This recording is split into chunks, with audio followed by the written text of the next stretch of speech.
Hello नमस्कार दोस्तों।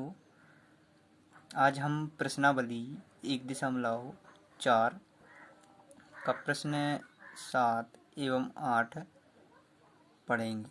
इसके पहले मैंने आपको इसके 1 से लगाकर 6 तक के प्रश्न कंप्लीट करा दिए हैं।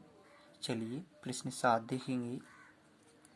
प्रश्न 7 दिया है, यदि a बराबर x x एक प्राकृतिक संख्या है और b बराबर आपको x एक समप्राकृतिक संख्या है, c एक विषम है और d एक अभाज्य संख्या है, तो निम्नलिखित ज्ञात कीजिए। तो सबसे पहले हम इन सेटों को सॉल्व कर लेंगे।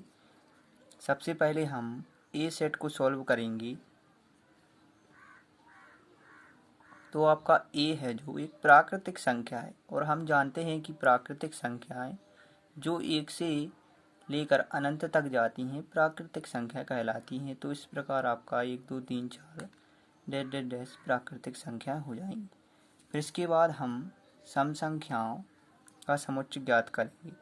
तो सम संख्याओं को भी आप जानते हैं कि 2 4 6 8 ये आपकी सम संख्या कहलाती हैं।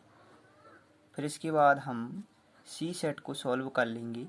तो सी है जो एक विषम है, तो आपका 1 3 5 7 9 ये आपकी विषम संख्याएं हो जाएंगी। फिर इसके बाद हम अभाज्य संख्याओं का सेट ज्ञात करेंगे। तो अभाज्य संख्याओं का सेट 2, अभाज्य संख्या 2 से शुरू होती है, 2 3 5 7 अनंत तक हो जाएंगी। अब हम इसके बाद ज्ञात करेंगे। सबसे पहला प्रश्न दिया है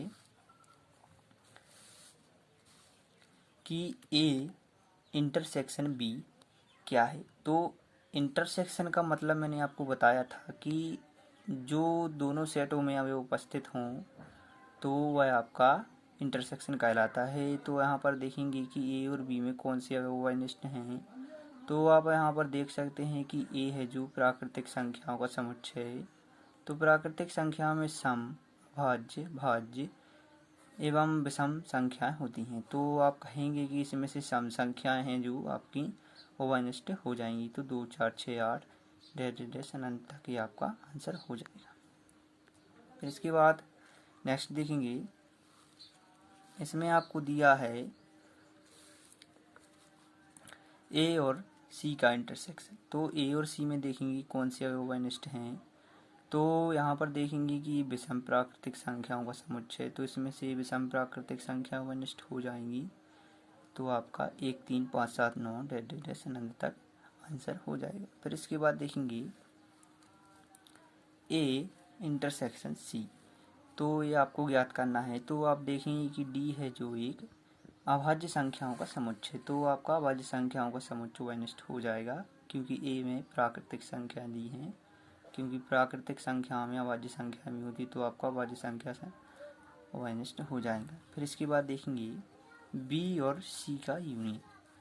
तो यहाँ पर देखेंगे कि बी है जो सम संख्या है और सी है अभाज्य संख्या। तो सम और अभाज्य अलग अलग अवयव हैं, इसमें कोई भी अवयव सेम नहीं, तो इसका इंटरसेक्शन फाई आएगा। जब सेम नहीं होता है तो फाई आता है, फाई अर्थात खाली आता है।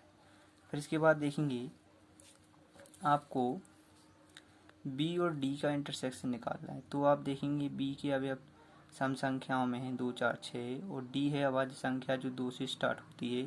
तो इसमें देखेंगे इसका पहला अवयव है जो वो बस सेम है, बाकी की सब अलग हैं, तो आपका 1:2 हो जाएगा। फिर इसके बाद देखेंगे सी और डी का इंटरसेक्शन। तो सी और डी में अवयव देखेंगे कौन कौन से अनिष्ट हैं। तो आप देखेंगे कि एक है जो दोनों में वाइनिस्ट नहीं है, 2 भी नहीं है। फिर इसके बाद देखेंगे कि 3 है, 3 वाइनिस्ट है। इसके बाद 9 नहीं होगा, 3 से लगाकर 5 7 11 ही आपकी वाइनिस्ट हो जाएंगी। तो आपकी 3 5 7 11 डेज तक वाइनिस्ट हो जाएगी। फिर इसके बाद देखेंगे आपका अगला प्रश्न दिया है कि निम्नलिखित समुच्चयों युग्मों में से कौन से युग्म आशायुक्त हैं। तो सबसे पहले जान लेते हैं कि आशायुक्त क्या कहलाता है। तो आशायुक्त वह समुच्चय होता है जब दो समुच्चयों का इंटरसेक्शन अर्थात कहें सर्वनिष्ठ कैसा हो, फाई हो, तो वह आशायुक्त होता है। तो इसमें पहला आपको दिया है, एक मान लेते हैं समुच्चय ए में 1 2 3 4 अवयव हैं और एक समुच्चय बी में प्राकृतिक संख्या है और क्या दिया है, x का मान 4 के बराबर, 4 से बड़ा और 6 से छोटा और 6 के बराबर। तो इसको सबसे पहले सॉल्व कर लेंगे तो इसका हो जाएगा 4 5 6। तो ये देखेंगे कि 4 से बराबर और 4 से बड़ा है और 5 6 से बराबर 6 से छोटा है। अब देखेंगे क्या इसमें उभयनिष्ठ फाई है, तो यहाँ पर देखेंगे यहाँ पर दोनों पर 4 है, तो आप कहेंगे कि ए इंटरसेक्शन बी का मान 4 है, तो यहाँ पर फाई नहीं आया है, तो आप कहेंगे कि ये असंयुक्त समुच्चय नहीं। यदि फाई आता तो आपका असंयुक्त समुच्चय हो जाता। फिर इसके बाद देखेंगे ए ई आई ओ यू हैं और इसमें सी डी ई एफ हैं, तो यहाँ पर देखेंगे यहाँ पर भी ई अवयव है जो उभयनिष्ठ है, तो यहाँ पर भी फाई नहीं आया है, तो आपका ये असंयुक्त समुच्चय नहीं है। फिर इसके बाद देखेंगे आपको एक्स एक्स एक संपूर्णांक है और एक्स विषम पूर्णांक है, तो देखेंगे संपूर्णांक आपकी 2 4 6 और विषम पूर्णांक आपकी हो जाएंगी 1 3 5 7। तो यहाँ पर देखेंगे कोई भी संख्या अलग अलग अवयव है, तो यहाँ पर कोई भी संख्या उभयनिष्ठ नहीं, तो इसका इंटरसेक्शन आपका फाई हो जाएगा। फाई हो जाएगा तो कहेंगे कि यह असंयुक्त समुच्चय होगा। तो ये प्रश्न मैंने आपको कंप्लीट करा दिया है। वीडियो अच्छा लगा हो तो सब्सक्राइब करें, लाइक करें और शेयर करें।